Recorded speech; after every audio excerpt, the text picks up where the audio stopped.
안녕하세요. 다시 인사하겠습니다. 안녕하세요. 네, 3월 22일이고요. 학기로 본다면 4주차가 지나갑니다. 휙휙 지나가고 있습니다. 저희 집 앞에 보니까 이제 목련이 이제 막 정말 활짝 피려고 하는 것 같고요. 개나리가 양지에서는 좀 피는 것 같고 이제 음지에서는 조금 움직이려고 합니다. 더 본격적인 또 봄이 될 것 같은데 또 저희 봄과 함께 또 주변의 달라진 환경과 함께 하나님 앞에서 저희 사람들이 더 밝아졌으면 좋겠습니다. 제가 잠깐 기도하고 대학교의 예배를 시작하도록 하겠습니다. 주님 감사합니다. 또 계절의 신실함을 통해서 저에게 당신이 어떻게 저희를 대하시는지를 확인시켜서 감사합니다. 무엇보다 당신의 아들 예수 메시아를 통해서 저에게 허락하신 은혜와 또 긍휼을 통해서 하나님 당신을 감히 아버지라 부를 수 있게 하시고 그리고 당신께 합당한 칭찬과 감사를 드리는 예배를 드릴 수 있게 하셔서 감사합니다. 주님, 저희들의 예배가 하나님 당신을 기억하는 시간 될 수 있었으면 좋겠습니다. 단순히 저희들이 드리는 것을 넘어서 하나님께서 저희를 만나 주시는 그 상황이 되었으면 좋겠고 그 현장이 될 수 있었으면 좋겠습니다. 성령님 도와주십시오. 저희들의 생각들 또 마음들 하나님 당신께 집중할 수 있도록 도우시고 또 그래서 이 드려지는 예배의 모든 과정을 통해서 하나님 당신과의 관계 확인하고 일상의 삶에서 주님 의지에 살아가는 또 다른 좋은 시간들로 이 예배를 삼아 주셨으면 좋겠습니다. 되어지는 모든 순간들 또 시간들 주님께 부탁드리고 예수님의 이름으로 기도했습니다. 아멘. 계속해서 프레이즈 팀과 함께 찬양 드리도록 하겠습니다. 4주차 주일 예배에 오신 분들 진심으로 환영하고 축복합니다. 여러분들 한 사람 한 사람과 예배할 수 있음이 참 기쁨이고 감사입니다. 우리 시간 몸과 마음이 불편하지 않으시다면 자리에서 일어나서 함께 기쁨으로 찬양합시다.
문들아 머리 들어라 들릴지어다 영원한 문들아 영광의 왕 들어가시도록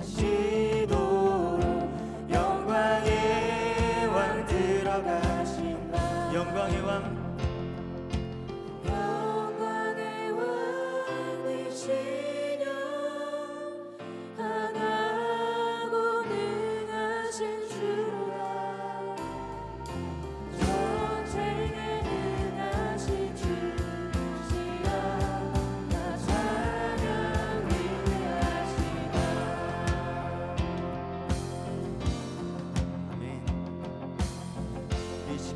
다시 앞에 선포함으로 나아갑시다.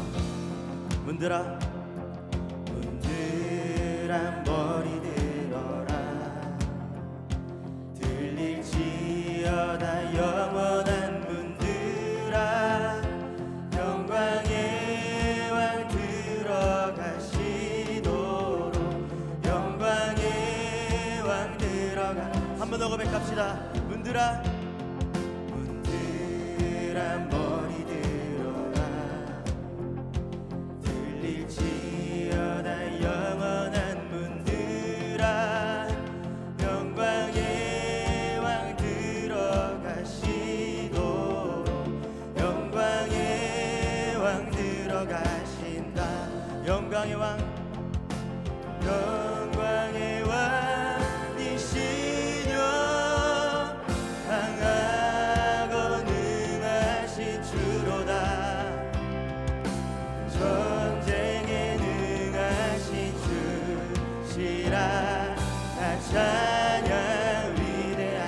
번 더 고백합시다. 영광의 왕 영광의 왕이시여 강하고 능하신 주로다 전쟁에 능하신 주시라 다 찬양 위대하신 왕께 만세 왕께 만세 왕께 만세 당신은 영광의 왕이라 다 찬양 위대하신 왕께 만세 왕께 만세 왕께 만세 당신은 영광의 왕이라 다 찬양 위대하신 왕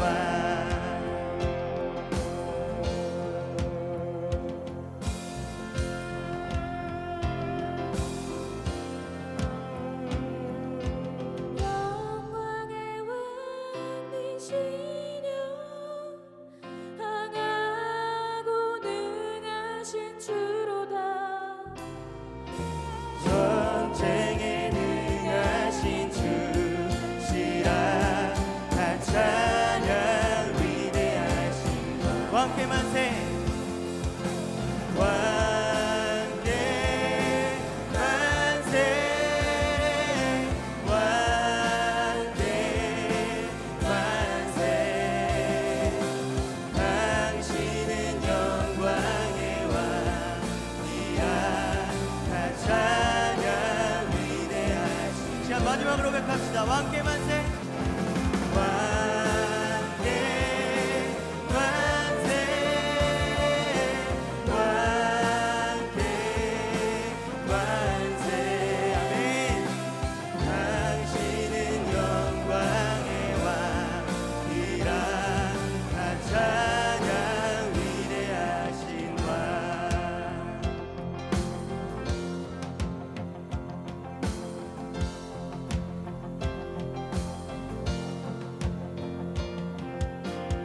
주님께 영광의 박수 올려드렸습니다. 아멘.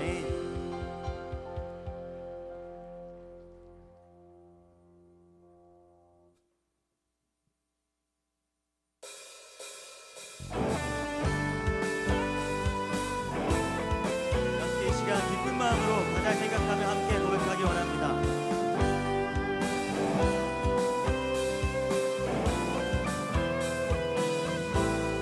우리 함께 찬양합시다. 사드리세 우리 주께 크신 사랑 베푸셨네 찬양 드리세 어린 양께 영원히 우리 한 번 더 고백합시다. 감사드리세 감사드리세 우리 주께 크신 사랑 베푸셨네 아멘 찬양 드리세 어린 양께 영원히 감사해 감사해 고통과 눈물 없는 곳 열어주시리 감사해 모든 만물 새롭게 되는 그날 주시리 그날에 열방과 모든 민족들 주 찬양하리 새하늘과 새 땅에 그날 기뻐 노래하리 우리 자 처음으로 고백합시다. 감사드리세 우리 주께 크신 사랑 베푸셨네 찬양 드리세 어린 양께 영원히 우리 한 번 더 고백합시다. 감사드리세 감사드리세 우리 주께 크신 사랑 베푸셨네 찬양 드리세 어린 양께 영원히 감사해 감사해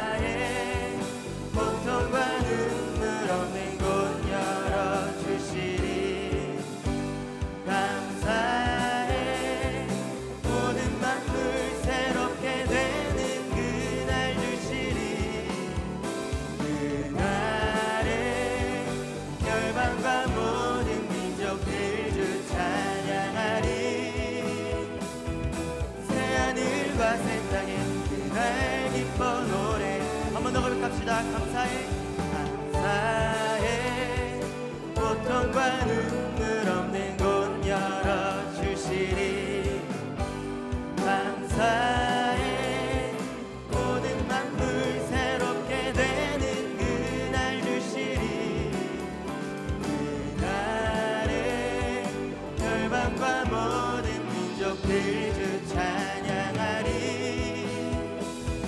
새하늘과 새 땅에 그날 기뻐 노래하리 이 시간 마지막으로 고백합시다.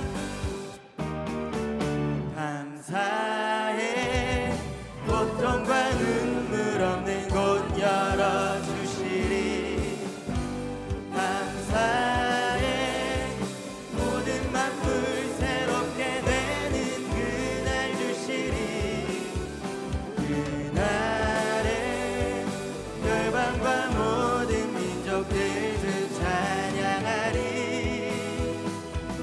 새하늘과 새 땅에 그날 기뻐 노래해 새하늘과 새 땅에 그날 기뻐 노래해 새하늘과 새 땅에 그날 기뻐 노래하리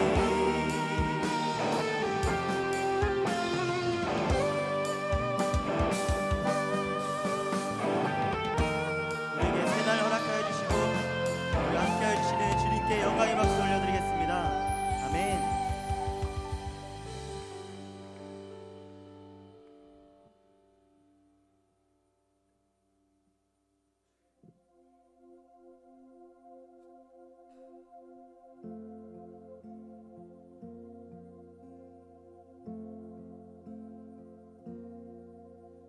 수많은 무리들 줄지어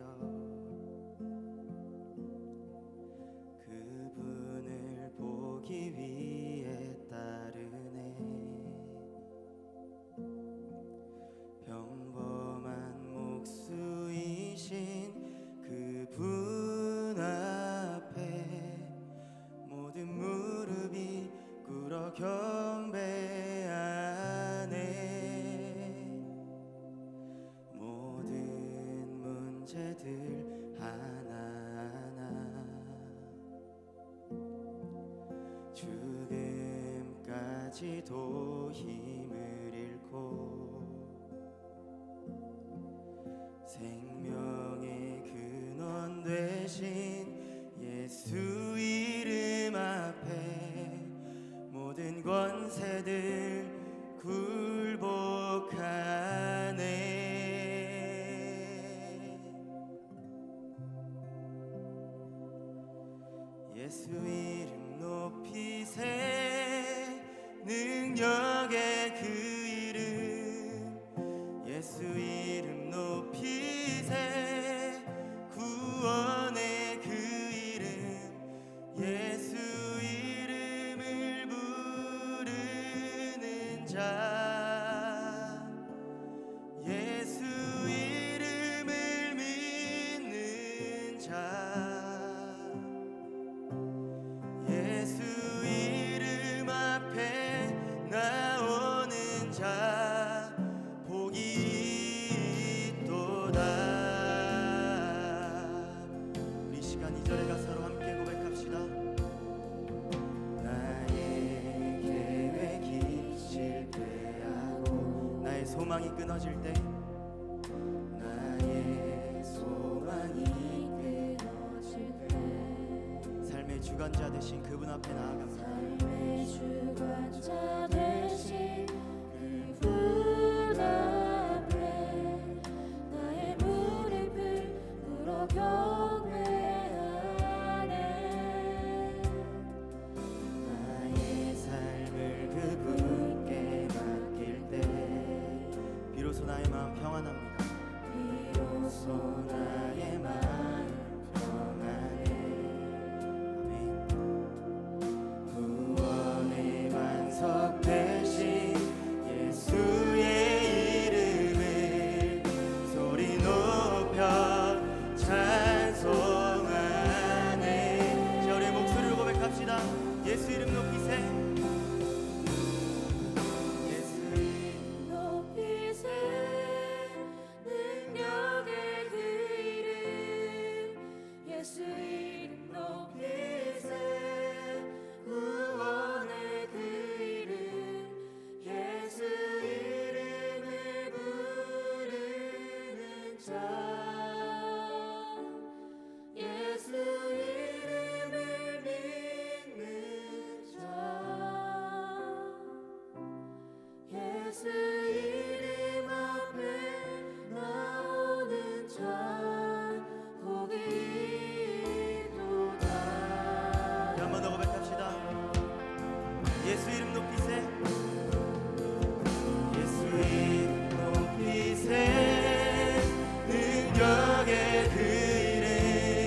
예수 이름 높이세 구원의 그 이름 예수 이름을 부르는 자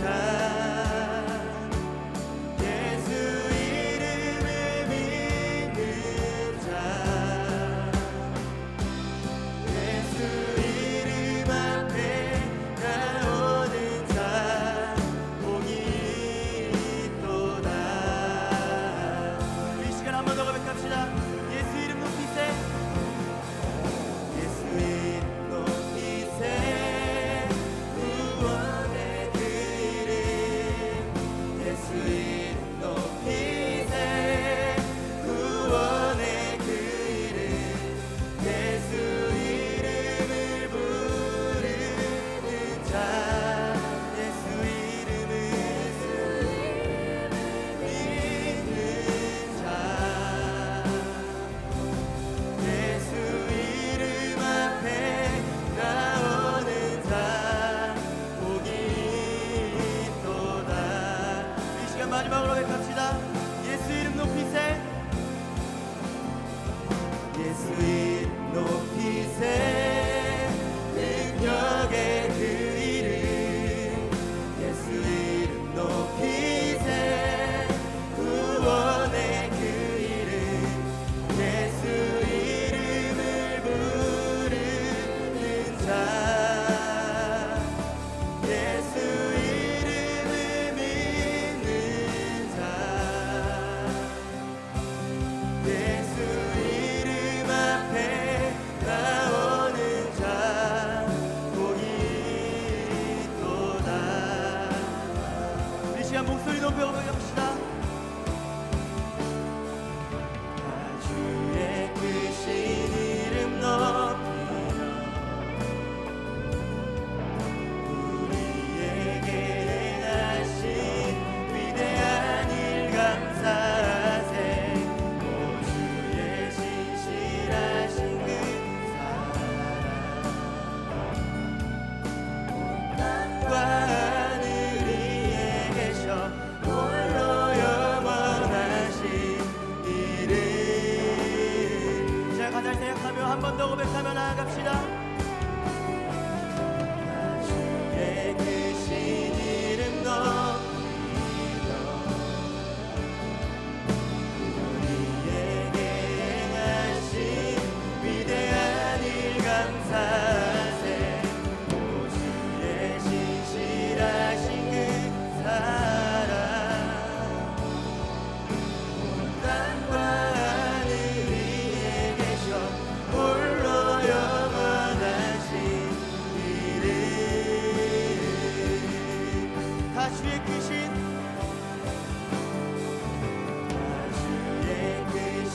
이름 높이며 우리에게 행하신 위대한 일 감사하세 오 주의 신실하신 그 사랑 온 땅과 하늘 위에 계셔 홀로 영원하신 이름. 높은 목소리로 고백합시다. 주의 크신 이름 높이며 우리에게 행하신 위대한 일 감사하세 오 주의 신실하신 그 사랑 온 땅과 하늘 위에 계셔 홀로 영원하신 이름. 시간 우리의 목소리로 고백합시다. 주의 크신 이름 높이며 우리에게 행하신 위대한 일 감사하세 오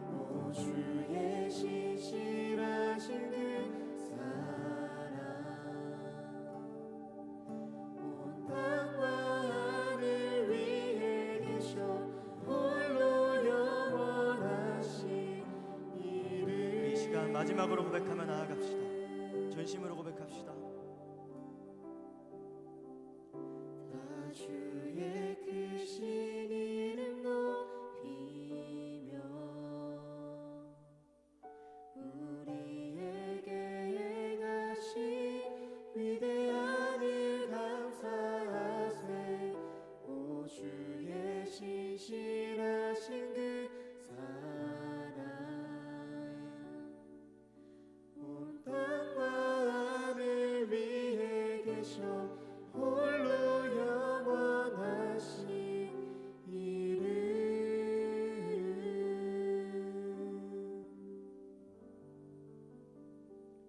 더 일하여 주시고 이렇게 귀한 사람들과 함께 모여 하나님께 예배드릴 수 있는 시간을 허락하심에 감사드립니다.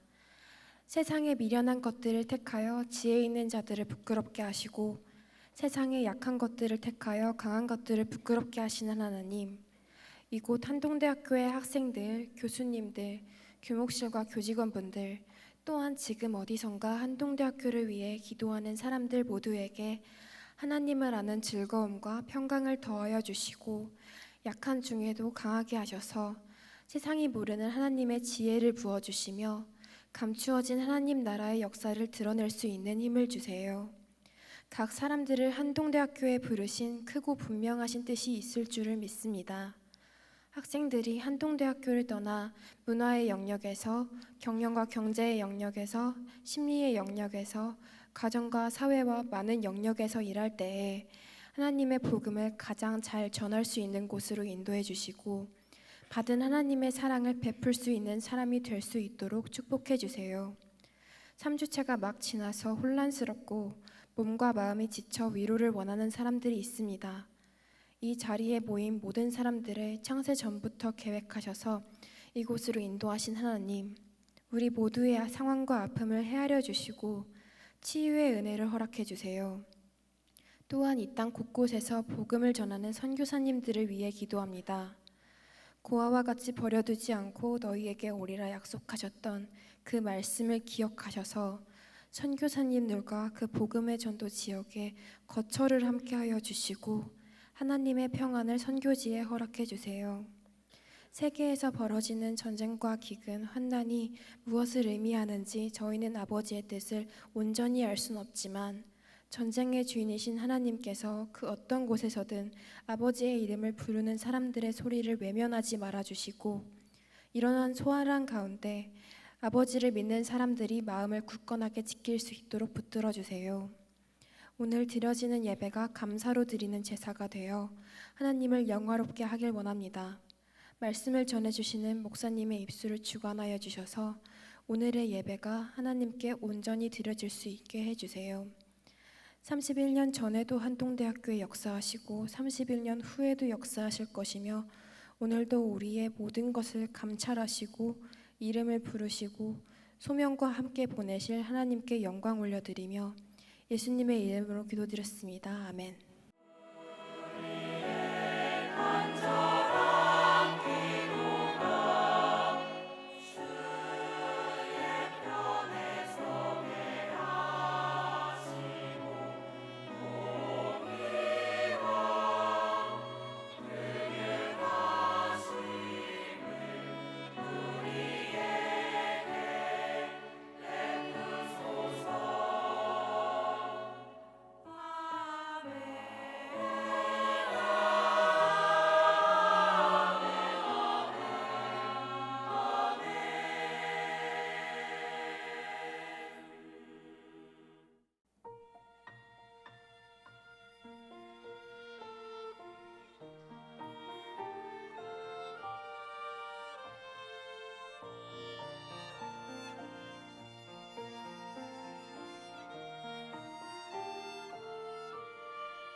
네, 4주차가 됐습니다. 옆에 사람들 잠깐 봐주시겠습니까? 굳이 소리 내서 인사하진 않으셔도 괜찮고요.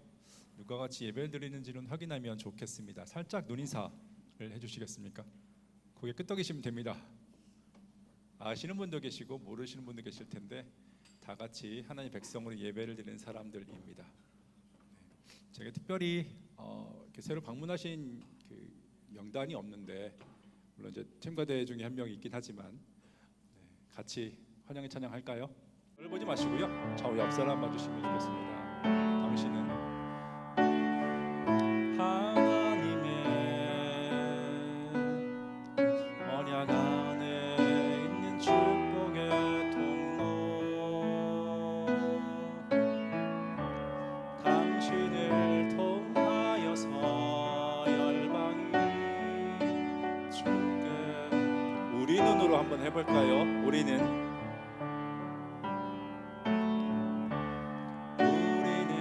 하나님의 언약 안에 있는 축복의 통로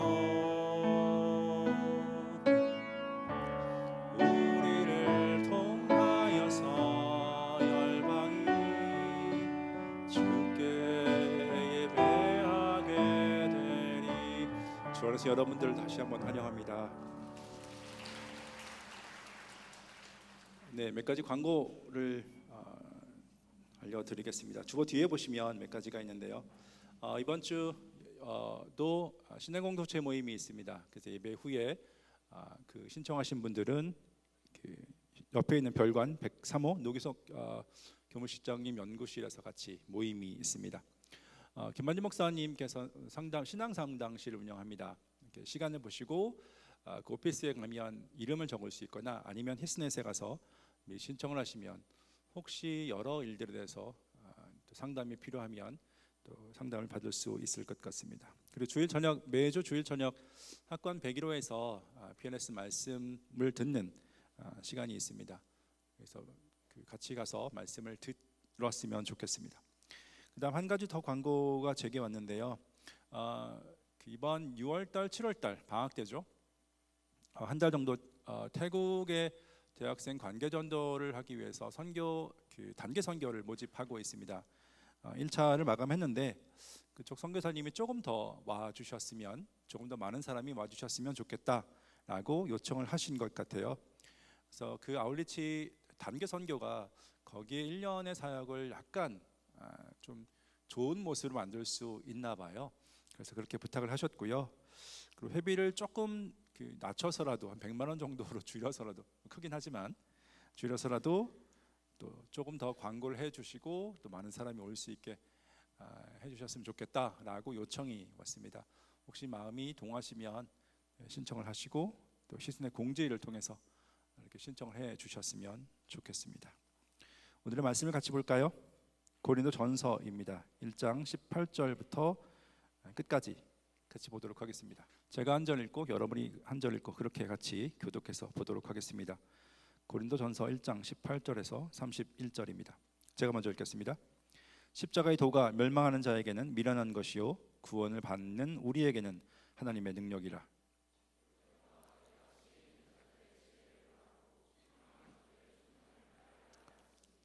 지혜 있는 자가 어디 있느냐, 선비가 어디 있느냐, 이 세대의 변론가가 어디 있느냐. 하나님께서 이 세상의 지혜를 미련하게 하신 것이 아니냐.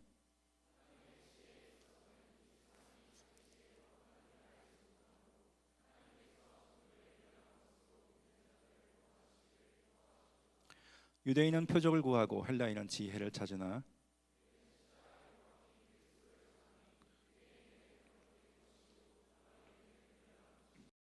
오직 부르심을 입은 자들에게는 유대인이나 헬라인이나 그리스도는 하나님의 능력이요 하나님의 지혜니라.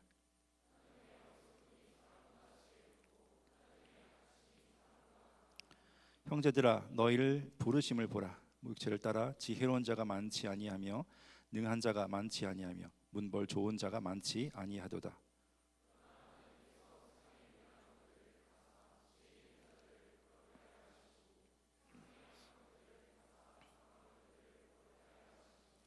하나님께서 세상에 천한 것들과 멸시받는 것들과 없는 것들을 택하사 있는 것들을 폐하려 하시나니 너희는 하나님으로부터 나서 그리스도 예수 안에 있고 예수는 하나님으로부터 나와서 우리에게 지혜와 의로움과 거룩함과 구원이 되셨으니 기록된 바 자랑하는 자는 주 안에서 자랑하라 함과 같게 하려 합니다. 아멘. 제목에는 그 주보의 제목에는 십자가의 도 옆에 괄호가 없는데 괄호하고 물음표가 꼭 있어야 됩니다. 자, 제가 많이 하는 이제 질문을 아마 나오지 않을까 하는 생각하는데 십자가의 도에 대한 이야기를 좀 하도록 하겠습니다. 학기 이렇게 할까요? 네, 학기 시작한 지 3주가 지났고 이제 이번 주가 4주차입니다.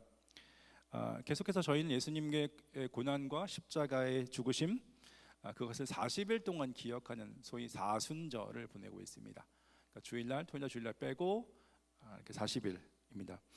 이번 주가 지나면 다음 주부터는 이제 고난 주간이 시작이 될 것 같고요. 되고 그 다음에 그 주가 끝나는 주일에는 이제 부활 주일, 예수님의 부활을 기념하는 주일이 될 겁니다. 사순절, 그러니까 예수님의 십자가의 고난과 죽음을 기억하는 기간이기 때문에 자주 그 십자가에 대한 얘기를 하는데요. 그래서 오늘은 저도 고린도전서의 본문을 가지고 그 얘기를 좀 해보려고 합니다. 근데 조금은 다른 각도에서 이 십자가에 대한 얘기를 접근하고 또 그것을 저희에게 연결시키는 그런 작업을 해보고 싶습니다. 네, 본문의 내용을 들어가기 전에 배경을 좀 살펴보고 싶어요. 오늘 저희가 읽은 본문은 바울이라는 사도가 고린도 지역에 있는 교회에게 쓴 편지입니다. 두 번째 편지입니다. 저희는 고린도 전서라고 얘기를 하지만 고린도 전서 후서의 내용을 보면 아마도 4번의 편지가 왔다 갔다 하고 한 번의 방문이 있었던 것 같아요. 그리고 저희가 지금 읽고 있는 고린도 전서는 2번째 편지이고요. 고린도 후서는 4번째 마지막 편지로 보입니다. 저희가 지금 읽었던 것은 이제 편지라는 장르의 한 부분이잖아요. 그 편지는 이제 전하는 쪽이 있고 받는 쪽이 있어요. 저마다 상황이 있고 그 상황에 따라서 상황에 의해서 받는 그 편지를 보내는 사람이 어떤 의도를 가지고 편지를 써요. 그래서 성경에서 이 편지라는 글을 읽을 때는 상황들이 되게 중요합니다.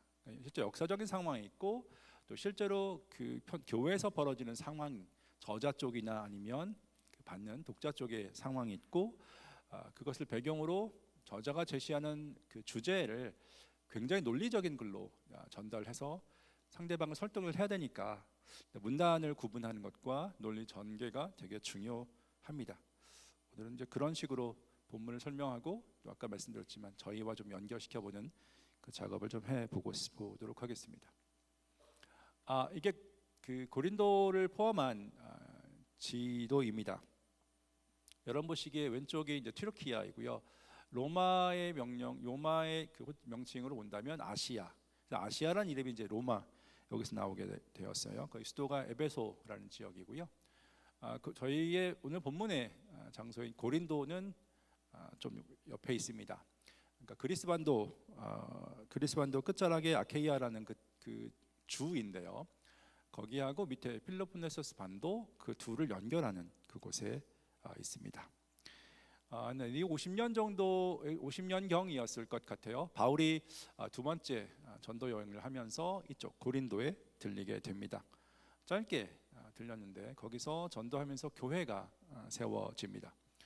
그리고 에베소 들렸다가 그 안디옥으로 가고 다시 곧바로 이제 에베소에서 조금 길게 한 2년 넘게 사역을 합니다. 근데 이제 그 와중에서 그 고린도에 문제가 생기게 되죠.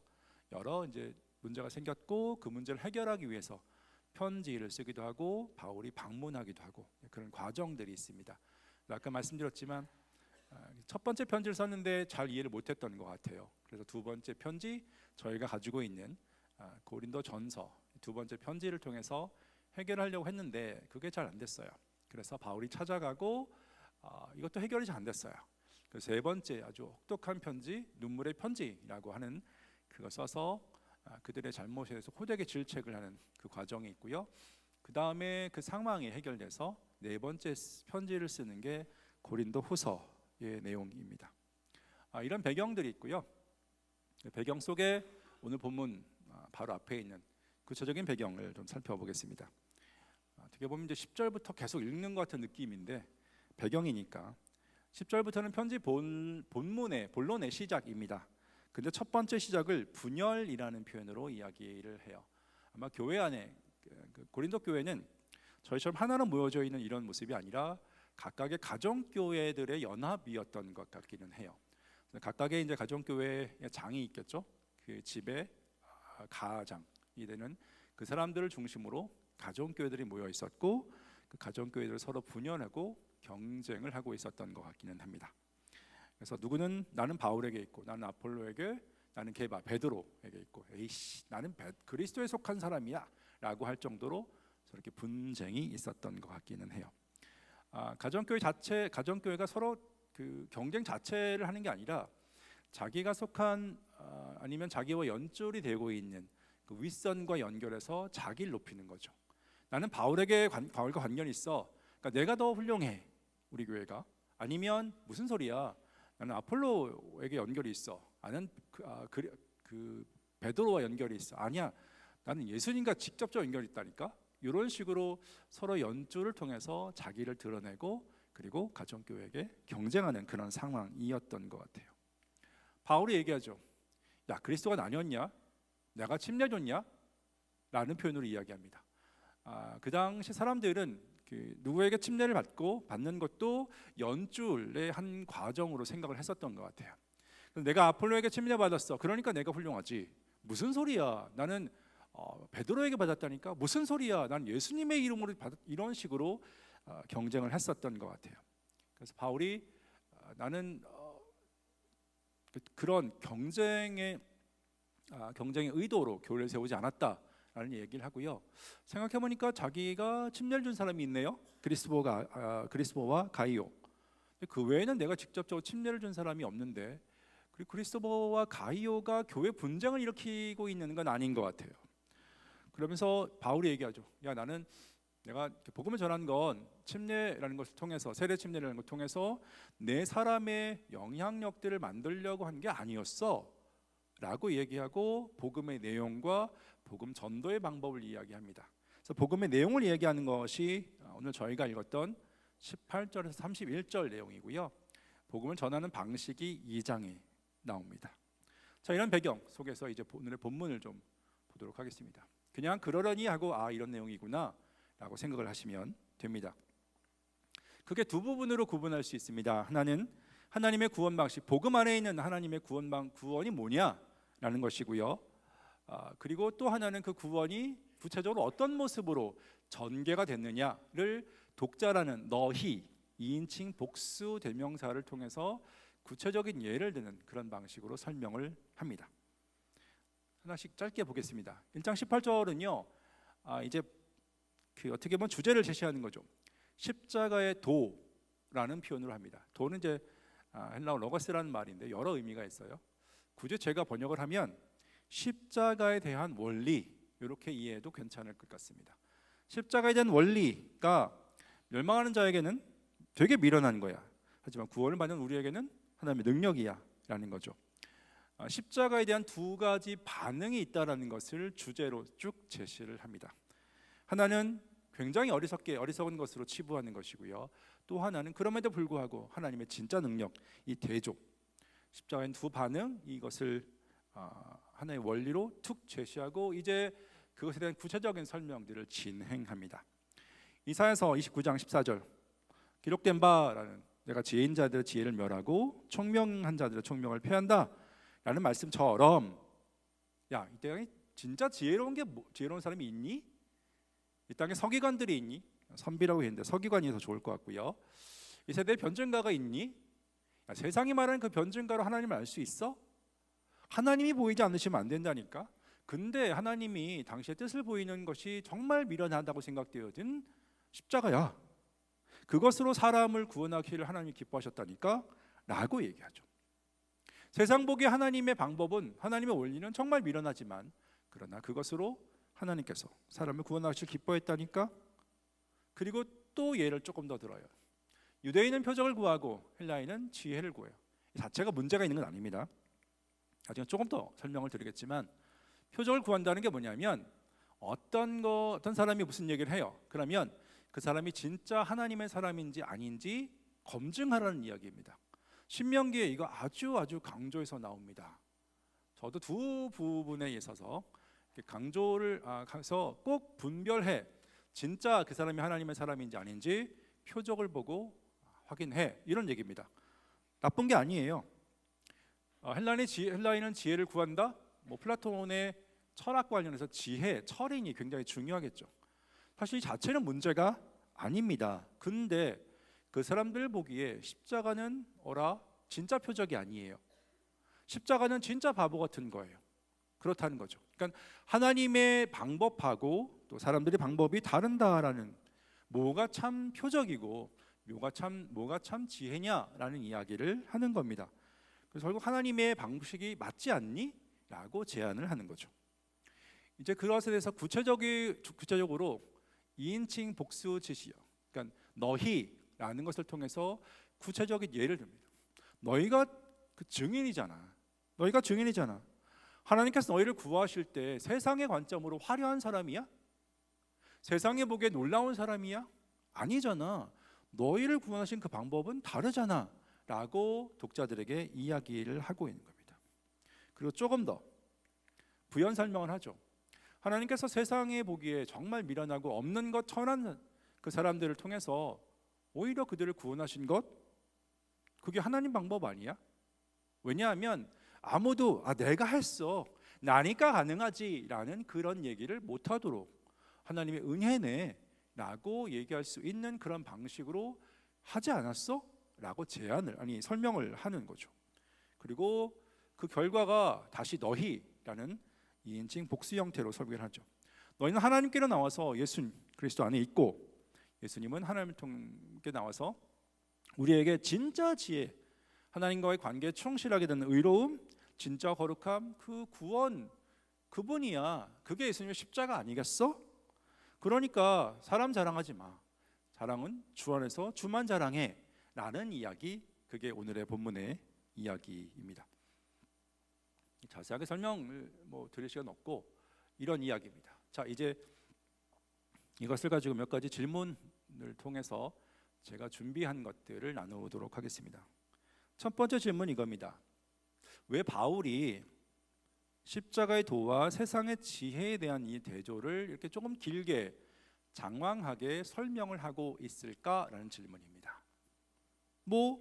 어렵진 않죠. 분열 때문에 그래요. 교회 분쟁 때문에 그렇습니다. 교회 분열이 있고 분쟁이 있고 갈등이 있어요. 자, 근데 생각해 보고 싶은 거예요. 바울이 복음을 전할 때 십자가를 안 가르쳤을까요? 그렇진 않았을 것 같아요. 아니, 그럼 그 사람들이 십자가 도를 몰랐을까요? 그렇진 않았을 것 같아요. 이 고린도전서를 쓰기 전에 이미 갈라디아서를 썼습니다. 로마서는 뒤에 거니까. 바울은 복음을 전할 때 십자가의 중요성을 너무너무 강조한 사람입니다. 그러니까 고린도 교회에서 처음 복음을 전할 때 반드시 예수님의 십자가의 의미, 그리고 십자가를 통해서 어떤 일이 진행됐고, 그래서 그것을 회개와 믿음으로 받아들이면 어떤 일이 되어지는지, 그리고 어떻게 살아야 되는지를 분명하게 이야기했을 것 같습니다. 가르치지 않은 게 아니에요. 근데 왜 여기서는 다시 십자가의 도를 이야기하고 있는 걸까요? 궁금해요. 이유는 간단하죠. 아까 여기 있지만 교회 분쟁과 분열 때문에 그래요. 그러면 조금 더 질문을 하고 싶어요. 아니, 왜 그러면 고린도 교회에 그런 현상이 생겼을까라는 질문입니다. 복음도 가르쳤다면서요. 십자가도 가르쳤다면서요. 회개하고 믿었다면서요. 근데 왜 그런 현상이 벌어졌을까? 왜 그런 분쟁이 벌어졌을까라는 질문을 하고 싶은 겁니다. 아까 말씀드렸지만 표면적으로 보면 그들 간의 분쟁은 한 가정교회와 다른 가정교회가 서로 경쟁하는 거예요. 그리고 자신과 연줄이 있다라고 얘기하는 그 소위 말하면 지도자, 교회 지도자를 중심으로 내가 그 지도자와 관련이 있으니까 내가 더 최고야. 그리고 내가 속해 있는 나의 가정교회가 너희보다 훨씬 더 나은 거야 라고 하는 거죠. 다르게 말하면 소위 말하는 연쫄이라는 것을 통해서 비교와 경쟁을 합니다. 그리고 그것의 궁극적인 목표는 뭐냐면 나를 높이는 겁니다. 그리고 같은 교회 구성원인데 다른 성도를 무시해서 나를 최고로 드러내고 싶은 그런 모습이 지금 고린도 교회에 보이는 모습입니다. 어쩌면 이런 현상을 이렇게 설명할 수 있지 않을까 싶은 겁니다. 그들은 세상이 얘기하는 방식과 똑같은 모습으로 살고 있다라고 말할 수 있을 것 같아요. 다르게 말합니다. 그들은 고린도 교회 안에 있고 예수 믿었지만 세상과 똑같은 삶의 방식으로, 삶의 가치 체계로 지금 살고 있다. 그리고 교회에 다른 사람을 대하고 있다라고 설명해도 괜찮을 것 같아요. 질문을 좀 더 하고 싶어요. 그러면 왜 그 사람들이 이런 현상들이 있었고 왜 그런 방식의 삶을 살았을까? 이런 질문을 조금 더 하고 싶습니다. 두 가지 지도를 제가 했는데요. 지도에서 보듯이 고린도 지역이 가지는 지역적인 위치의 특징이 있어요. 일단 고린도 지역은요, 기본적으로 북쪽 그리스 반도하고 남쪽 펠로폰네소스 반도를 연결하는 연결점에 있습니다. 그리고 동쪽의 에게해와 서쪽에 있는 그곳으로 무역이 지나갈 수 있는 그런 어떻게 보면 무역의 중심지 역할을 해요. 만약에 고린도 지역이 아니면 이렇게 삥 돌아가서 배가 이렇게 무역선이 삥 돌아가야 돼요. 근데 이제 고린도 지역을 통과하면 그 시간을 단축할 수 있습니다. 자, 여기 고린도 지역 린자라고 표현되는 그곳에 빨간 동그라미를 쳤는데요. 그것이 겐그리아라는 곳입니다. 고린도에서 8km에서 11km 정도 떨어져 있는 곳인데요. 항구예요. 무슨 얘기냐면 저쪽 에게에서 물건이 오면 겐그리아 항구에서 물건을 하역 내립니다. 내리고 수레를 통해서 고린도로 이동을 하고요. 그리고 고린도에서 저쪽 반대쪽 서쪽으로 물건을 이동합니다. 또 서쪽에서 물건이 오면 배를 타고 오면 고린도 항구에서 머물고 그리고 수레로 다시 겐그리아 항구로 가서 다시 저쪽 에게 쪽으로 동쪽으로 이동합니다. 그러니까 고린도 지역은 동서를 연결하는 굉장히 중요한 무역로예요. 1893년에 지금은 이 고린도 지역에 운하가 있습니다. 프랑스가 이제 운하를 뚫었는데요. 왜냐하면 삥 돌아가는 이 시간을 단축하기 위해서 운하를 뚫었어요. 옛날에는 운하가 없었습니다. 그러니까 겐그리아에서 내려서 수레로 끌고 가고 고린도에 내려서 수레를 끌고 겐그리아로 옮깁니다. 자, 이때 뭐가 필요하냐면 그 내린 화물을 누가 먼저 물건을 수주해서 옮기는 그 일을 떠맡게 될 것이냐라는 겁니다. 서로 많이 경쟁합니다. 내가 그것을 잡아서 물류를 옮기는 그 일을 따야 돼요. 그러니까 기본적으로 경쟁의 문화가 있습니다. 또 있어요. 그 상인들이 내리면 상인들이 묵어야 되잖아요. 그 여인숙이나 뭐 이런 요즘 이제 호텔 같은데 묵어야 되잖아요. 그럼 그 사람들을 어느 쪽으로 묵게 할 것이냐 경쟁을 해야 됩니다. 그래서 기본적으로 고린도는 상업 지역이기 때문에 경쟁을 해야 생존이 가능한 곳입니다. 기본 문화가 그래요. 문화. 자, 그래서 경쟁에서 이기려면 어떻게 해야 되냐면 윗줄과 연결을 해야 돼요. 고위 관료나 힘 있는 경제적으로 힘 있는 사람과 연결해서 그 물건을 수주를 따와야 돼요.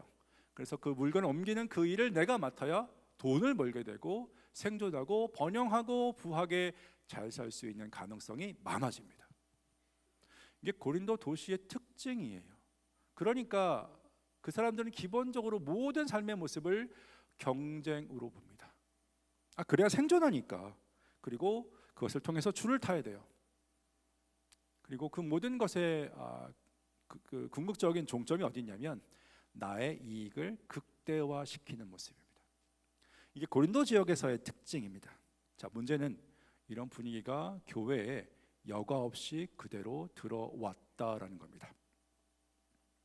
그들의 삶의 방식, 그들의 가치관이 일상에서 고린도 지역에 살았던 그 모습에 그대로 닮아서 왔어요. 아마도 이 사람들, 오늘 본문에서 이제 문제를 일으키는 그 사람들은 바울이 고린도 지역에서 전도하고 떠나요. 전도 여행을 하니까 떠난 그 뒤에 교회에 합류했던 사람이었던 것 같아요.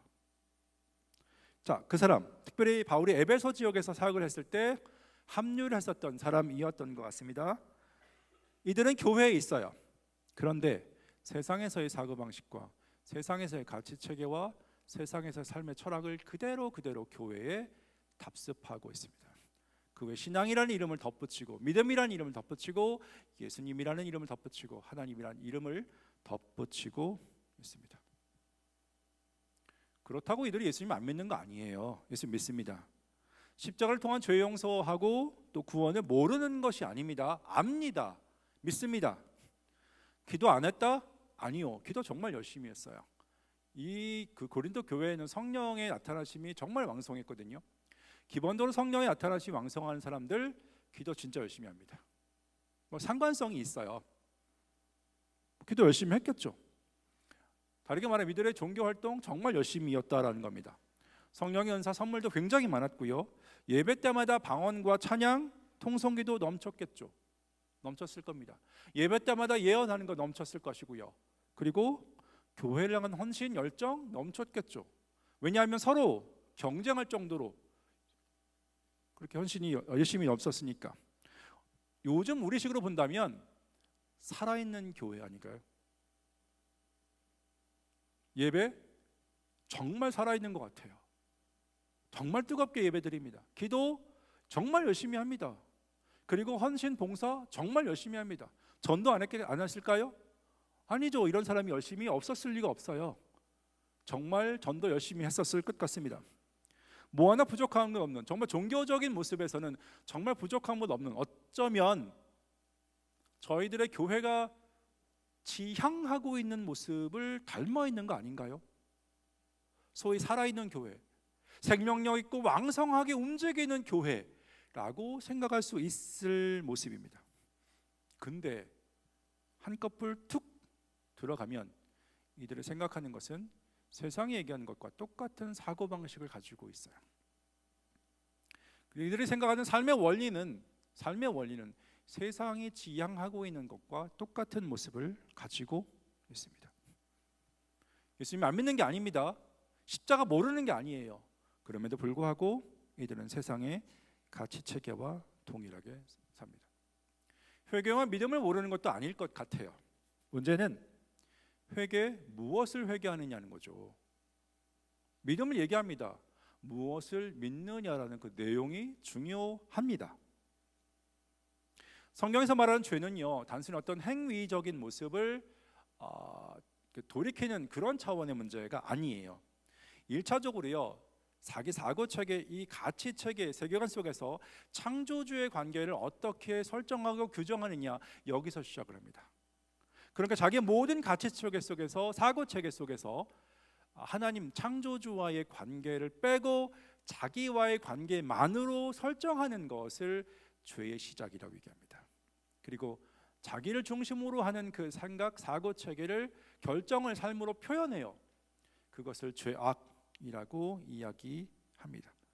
그래서 성경에서 죄를 얘기하고 회개를 얘기할 때 가장 우선적으로 생각해야 되는 게 뭐냐면 사고방식과 가치 체계입니다. 행동은 두 번째입니다. 행동은 두 번째. 그 사고체 가치 체계 속에서 철저하게 누구를 중심으로 중앙에 세우느냐, 그 모습인데요. 고린도 교회가 보여주는 모습은 그렇지 않은 것 같아요. 왜냐하면 여전히 세상의 사고 체계를 그대로 똑같이 신앙의 이름으로 하고 있습니다. 세상에서 얘기하는 그 삶의 방식을 신앙이라는 이름으로, 열심이라는 이름으로 똑같이 하고 있습니다. 그런 면에서 어쩌면 고린도 교회는 세상의 모습과 구분되어 있는 그 고린도 교회, 하나님의 방법과 되게 다른 모습으로 살고 있는 거 아니야? 라는 생각을 할 수 있습니다. 핵심은 이런 거죠. 이런 겁니다. 다른 사람과의 경쟁을 통해서 나를 드러내고, 그리고 나만을 위해 살아가는 그 삶의 방식을 놓지 않는 모습, 이게 오늘 본문에 얘기하는 고린도 교회의 상황이라고 얘기할 수 있을 것 같습니다. 우리의 얘기로 짧게 넘어가 볼까요?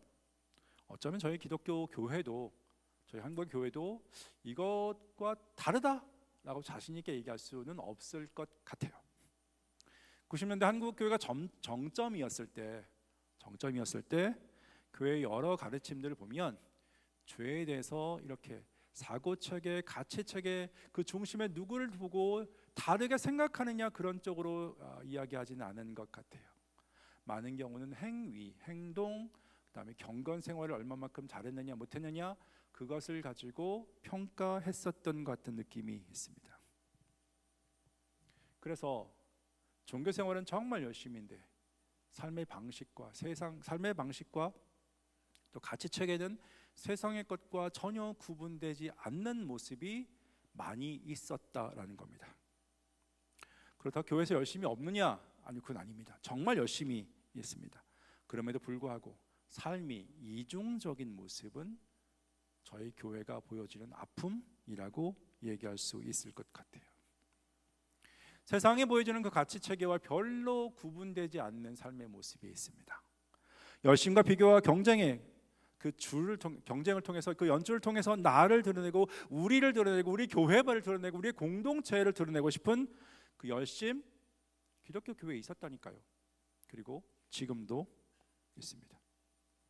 어쩌면 그래서 저희의 교회들은요 2000년 전에 바울이 편지를 썼던 그 고린도 교회와 너무 닮아 있지 않을까라는 진단을 조심스럽게 해보고 싶어요. 한동훈 다를까요? 하나님의 대학이니까 다를까요? 글쎄요. 조심히 살펴봐야 될 문제 아닐까요? 하나님의 대학이라고 얘기하고 한동훈 다르다라고 얘기하고 그 얘기 속에 수많은 기도, 수많은 예배, 수많은 찬양, 수많은 열심들 정말 많습니다. 매주 매일마다 예배가 있어요. 그리고 매일마다 기도 소리가 있어요. 그 수많은 종교적인 열심 속에 우리는 고린도 교회와 다르다고 자신 있게 얘기할 수 있을까요? 심지어 예수님의 고난과 예수님의 십자가를 기억한다고 하는 사순절 이 고난 주간을 지금 저희가 보내고 있고 기억한다고 하는데 신앙이라는 헌신이라는 그 포장 이면에 여전히 자리 잡은 세상과 똑같은 가치, 체계, 사고, 방식, 삶의 철학을 중심으로 나, 경쟁, 연주를 중요시 여기는 그 모습 없다고 자신 있게 얘기할 수 있을까요? 저는 자신이 없습니다. 그렇게 자신 있게 우린 달라라고 얘기할 수 있는 자신은 없습니다. 그래서 조금은 조심해야 되는 거 아닐까라는 생각을 하게 됩니다. 세 번째 질문입니다. 그러면 그런 고린도 교회에게 바울이 가르치는 것은 무엇일까요? 십자가의 도, 아까 얘기했던 십자가에 대한 원리라고 이야기할 수 있을 것 같습니다. 바울이 그래서 하나를 얘기한 게 유대인은 표적을 구하고 헬라인은 지혜를 구합니다. 자체는 문제가 아니에요. 반드시 그렇게 해야 돼요. 해야 됩니다. 근데 왜 이것과 다르게 하나님의 다른 방식을 얘기했느냐? 이런 겁니다. 유대인을 얘기한다면 아까 말씀드렸지만 유대인은 반드시 어떤 사람이 하나님 말씀을 얘기하면 그 사람이 진짜 하나님의 사람인지 아닌지 분별을 해야 됩니다. 가짜가 많으니까. 그래서 분별하지 않는 게 이상해요. 당연히 표적을 구하는 것이 맞습니다. 문제는 그들이 구하는 표적이 무엇이냐라는 겁니다.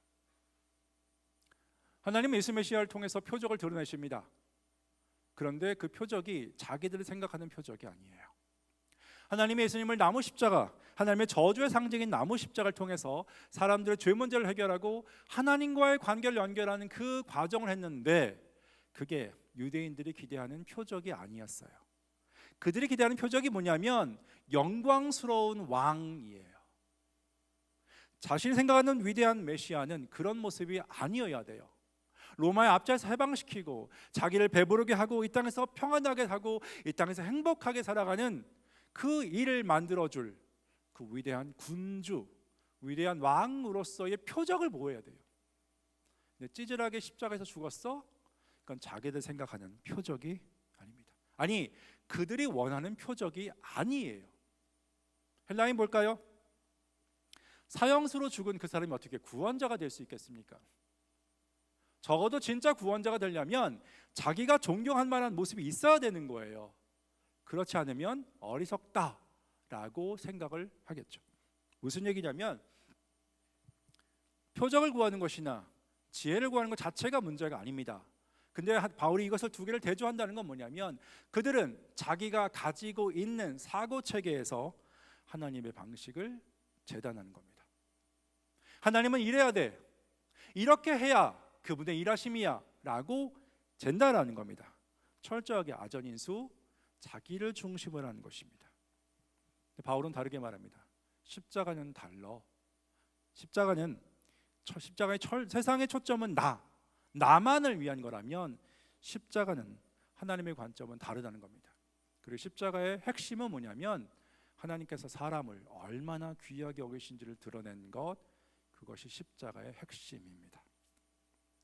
사람을 사랑하는 그 방식, 사람을 사랑하는 그것이 십자가이고요. 그리고 사람을 사랑하는 방식이 세상이 얘기하는 것과 다르다는 겁니다. 비교와 경쟁이 아닙니다. 위대하고 화려하고 놀라운 것들을 통해서 사람을 사랑하는 게 아닙니다.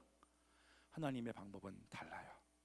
오히려 철저하게 하나님 앞에서 죄인, 하나님을 거절하는 자이기 때문에 하나님의 진노와 심판의 대상이 될 수밖에 없는 그 사람들을 불쌍히 여기고 그들의 죄 문제를 해결하기 위해서 그들과 똑같은 모습으로, 그리고 하나님의 저주를 대신 받는 그 과정을 통해서 문제를 해결하는 겁니다. 이 과정에서 하나님은 세상이 보는 것처럼 사람을 차별하지 않습니다. 천한 사람만 구원하지도 않습니다. 부한 사람만, 화려한 사람만 구원하지도 않습니다. 딱 한 사람이죠. 오직 자신이 하나님의 은혜를 받아야 된다는 것을 인정하고 그분 앞에 겸손하게 가는 사람, 그 사람들에게 구원이 무엇인지를 경험케 하십니다. 신분의 귀천이 아닙니다. 삶의 성공 그 여부와도 전혀 상관이 없습니다. 딱 한 가지죠. 내가 하나님 그분의 불쌍히 여김을 받아야 되는 사람이야 라는 것을 철저하게 인정하는 그 사람에게 하나님께서 구원이 무엇인지를 경험케 하십니다. 바울은 고린도 교회 사람들에게 너희라고 얘기하면서 얘기하죠. 너희가 세상 보기에 화려한 사람 있어? 너희 세상 보기에 뛰어난 사람 있어? 아니잖아 라고 얘기하는 건 그들이 세상 보기에 천에서 구원했다는 게 아니에요. 하나님은 천한 사람만 구원하지 않습니다. 부한 사람만 구원하지 않습니다. 이 얘기입니다. 하나님의 사랑 방법은 세상과 다르다는 겁니다.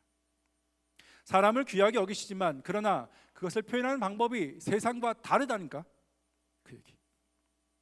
그래서 고린도 교인에게 그렇게 이야기하는 거죠. 하나님이 십자가를 통해서 보이신 그 핵심이 뭐냐면 사람을 귀하게 여기는 겁니다. 근데 그 귀함이 여기는 방법이 세상과 달라.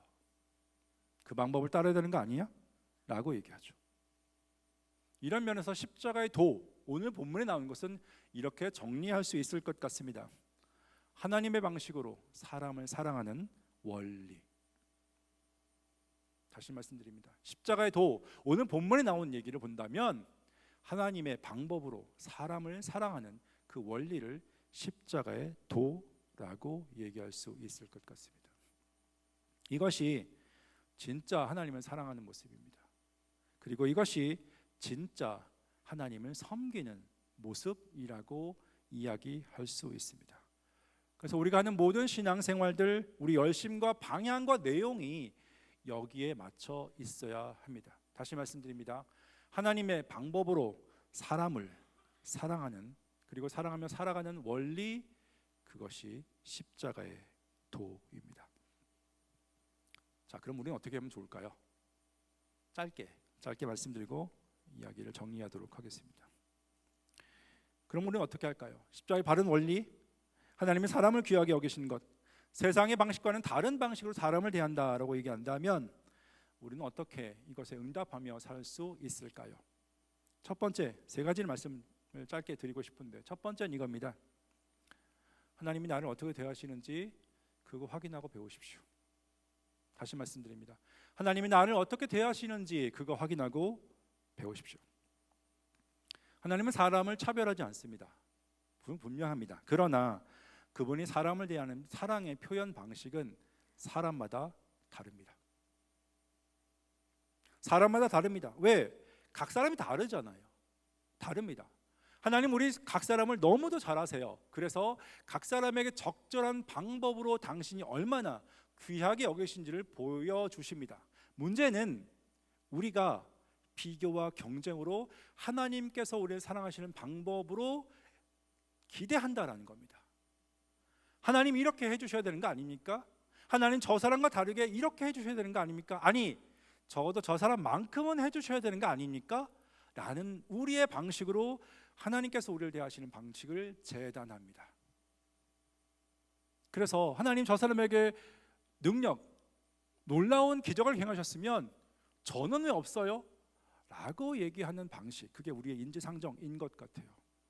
근데 기억하십시오. 하나님은 각 사람을 너무 잘 아세요. 차별하진 않지만 각 사람을 너무 잘 아시기에 그 사람에게 정말 적절한 방식으로 당신이 귀하게 여기시는지를 보여주십니다. 때로 그게 우리가 기대한 방법이 아니었을 수도 있어요. 이거 뭐지? 라고 할 수 있습니다. 그러나 하나님께서 우리에게 하시는 방식은 우리에게 최선입니다. 그래서 그거 확인해가고 알아가십시오. 그분이 나를 대하시는 그분만의 방식이 얼마나 감사한지를 아십시오. 우리가 십자가를 믿습니다. 감사한 겁니다. 근데 그 십자가 속에 있는 하나님이 나를 대하는 그 사랑과 은혜가 무엇인지 나의 이야기로 표현할 수 있게 해주십시오. 단순히 죄사함 받았다, 하나님이 우리를 은혜를 베푸셨다 이런 얘기 말고 그게 나와 어떻게 관련 있고 내게 어떻게 표현되는지 나만의 스토리를 만들어가는 그 일 하나씩 둘씩 확인해 가십시오. 그건 각 사람들이 하나님 앞에서 만들 수 있는 이야기입니다. 그래서 적어도 이렇게 되었으면 좋겠습니다. 내 하나님은 이런 분이에요. 그분은 내게 이렇게 대하셔. 내가 바보 같든 내가 잘했든 내가 이렇게 되든 저렇게 되든 그분은 내게 이렇게 대하셔. 너무 감사하지? 라는 각 사람만의 방법, 하나님 일하시는 방법, 그게 뭔지 알아시고 배워가셨으면 좋겠습니다. 평생의 과정입니다. 그리고 그것이 기본입니다. 그것이 삶의 시작입니다. 두 번째는요, 하나님께서 사람을 얼마나 귀하게 여기시는지 그거 배워가며 살았으면 좋겠습니다. 방식도 중요합니다. 방식도 어떻게 하면 하나님께서 사람을 사랑하시는 그 방법이지? 거창하게 얘기하지 않아도 돼요. 놀랍게 하지 않아도 돼요. 아니면 많은 시간 들이는 종교 행위로 하지 않아도 돼요. 어쩌면 저희가 맞는 정말 작은 학생들의 입장에는 방돌이 방순이에게 어떻게 하면 그거 표현하지? 어떻게 하면 내 방돌이 방순이가 밤에 잘 잘 수 있도록 내가 배려를 하지? 사랑입니다. 어떻게 하면 내가 같은 그 팀 프로젝트에서 무임승차 안 하고 무임승차하면 누군가는 독박습니다. 그리고서 예배에 와서 기도 열심히 해요? 사랑이라고 이거 헌신해요? 그런 거 말고 내가 맡은 것을 충성스럽게 해서 다른 사람이 힘들지 않게 하는 그 작은 삶의 배려들, 어떻게 하면 하나님의 방법으로 내 삶의 작은 영역들을 함께 살아가지 배우셨으면 좋겠습니다. 사실 저희 잘 몰라요. 살아가는 방식을 모릅니다. 그래서 하나님의 은혜가 필요합니다. 세 번째, 그래서 필요한 것이 있습니다. 도와달라고 하십시오. 저희는 가만히 있으면 우리에게만 집중하는 정말 죄인입니다. 우리만 생각하고 우리의 유익만 구하는 존재들이죠. 그래서 우리가 인식하지 못하는 동안 자연스럽게 나의 유익을 구하라고 하는 세상의 얘기가 맞게 들리고 그것 따라 살아가요. 문제는 내가 그렇게 살아가고 있는지도 모릅니다. 왜? 종교생활 하고 있잖아요. 경건생활 하고 있잖아요. 신앙생활 하고 있잖아요. 나는 괜찮은 것처럼 착각할 수 있는 가능성 있습니다. 그래서 도와달라고 해야 됩니다. 하나님, 제가 잘하고 있을까요? 제 눈을 열어주셔서 제가 잘하고 있을까요?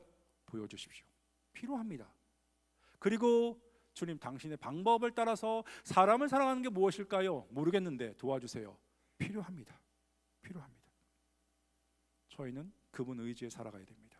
그래야 그리스도인으로 십자가의 도를 따라가는 그 삶을 일상의 정상적인 모습에서 행할 수 있는 그리스도인의 모습을 유지하며 살아갈 수 있습니다. 결론을 맺을까요? 저희는 예수님의 고난, 희생, 기억하는 사순절을 보내고 있습니다. 아까 말씀드렸던 것처럼 다음 주는 이제 고난 주간일 거예요. 그래서 그분의 십자가 많이 생각하겠죠. 단순히 아팠겠다, 고난 받았다 이런 거 생각하시면 곤란합니다. 그거는 생각하지 않으셔도 됩니다. 그런 쓰잘데기한 생각 안 하셔도 됩니다. 더 중요한 것이 있습니다. 왜 그렇게 하셨지? 그걸로 하나님께서 무엇을 기대하시지? 거기에 더 집중해야 됩니다. 아까 제가 말씀드렸지만 하나님은 사람을 정말 귀하게 여기십니다. 그리고 세상과 다른 방법으로 사람들을 사랑하시는 그 방법, 그게 십자가입니다. 그거 저희가 배워갔으면 좋겠어요. 주님, 가르쳐 주십시오라고 기도하십시오. 어떻게 하는 것이 사람을 귀하게 여기는 것일까요? 아니, 어떻게 당신이 저를 귀하게 여기셨을까요? 하나씩 둘씩 확인해 가시고 그것을 통해서 사람을 귀하게 여기는 것이 무엇일까요? 배워가십시오. 화려하지 않아도 돼요. 놀랍지 않아도 돼요. 정말 작은 우리가 허락하는 그 관계들 가운데 하나님, 도대체 무엇을 어떻게 해야 잘 모르겠습니다. 도와주십시오. 거기서 시작하면 돼요. 거기서 시작하면 됩니다. 그리고 그 하나님에 대한 그 진지한 질문과 또 하나님에 대한 진지한 의지, 도와주십시오 하는 그것이 오늘 저희 삶을 움직이게 하고 내일의 저희 삶을 움직이게 하고 계속되는 그리스도의 삶, 저희가 살아가는 걸음들을 움직이게 했으면 좋겠습니다. 기도하겠습니다.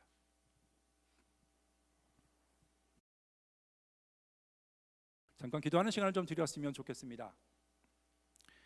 자, 이런 얘기 잘 안 하는데요. 잘 살고 계세요? 일단 저는 자주 놓칩니다. 그래서 저는 하나님 필요합니다. 여러분 어떠세요? 그냥 살면 자연스럽게 세상이 얘기하는 너만을 위해 살아 라고 얘기하는 것에 쓸려 다니게 됩니다. 그것을 위해서 비교와 경쟁과 연줄과 더 많은 것을 소유해야 되고 더 많은 것을 추구해야 된다고 생각합니다. 근데 안 돼요. 뭐지? 라는 갈등과 괴리감이 있습니다. 그리고 그것으로 사람을 보면 다르게 봅니다. 기억하십시오.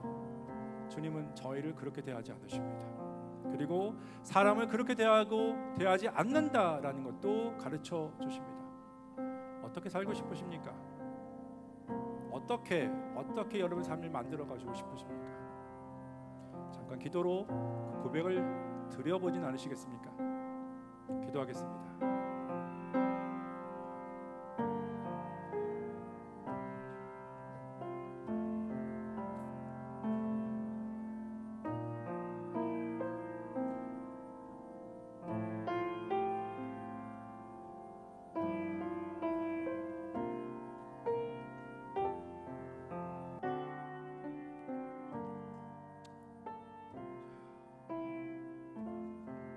주님,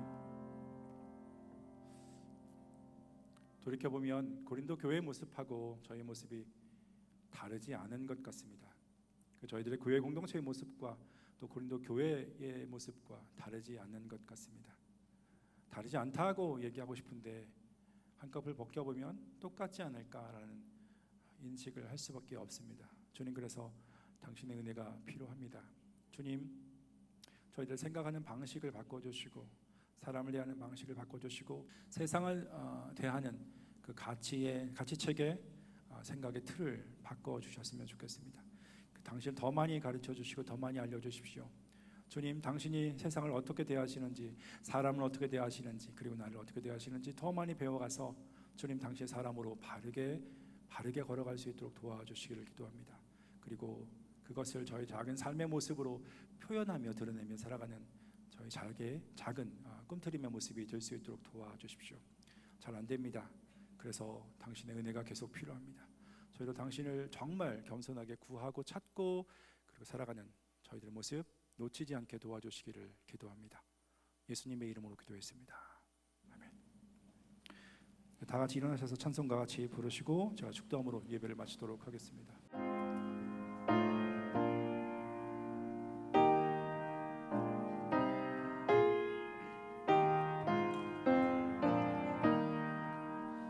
겸손히 주를 섬길 때 괴로운 일이 많으나 구주여 내게 힘 주사 잘 감당하게 하소서. 인자한 마음을 가지고 사랑을 감화시키며 갈 길을 잃은 우리를 잘 인도하게 하소서. 구주의 귀한 인내를 깨달아 알게 하시고 굳건한 믿음 주셔서 늘 승리하게 하소서. 장래의 영광 비추사 소망이 되게 하시며 구주와 함께 살면서 참 평안 얻게 하소서.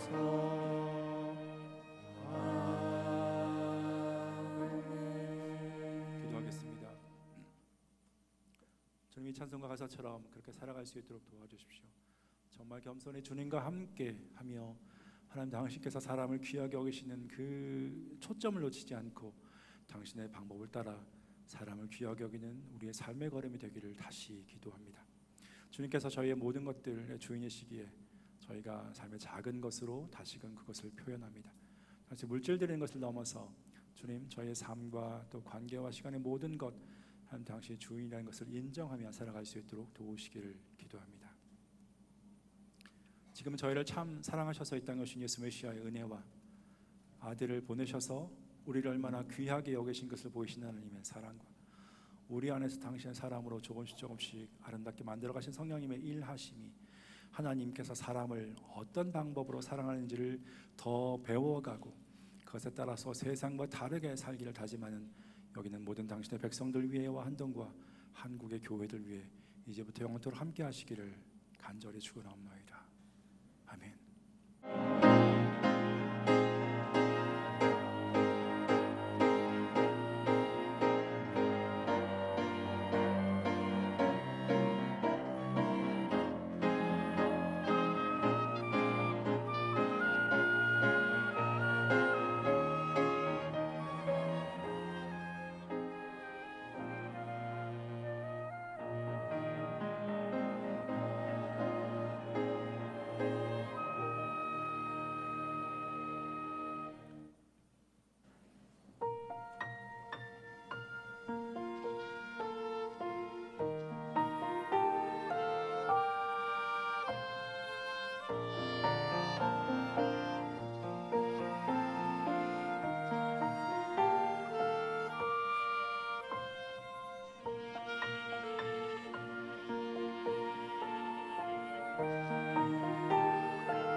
사랑하는 성가대 챔버 미캠 공동체 여러분, 하나님의 도를 따르고 삶으로 살아내는 4주차 되세요.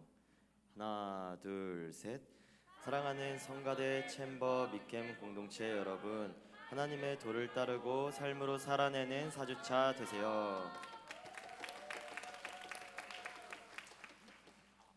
네, 하나 둘 셋 하면 사랑하는 프레이지 미캠 공동체 여러분 사랑합니다. 쉬고 하나님의 방식을 바라며 살아가는 4주차 되세요 하겠습니다. 하나 둘 셋.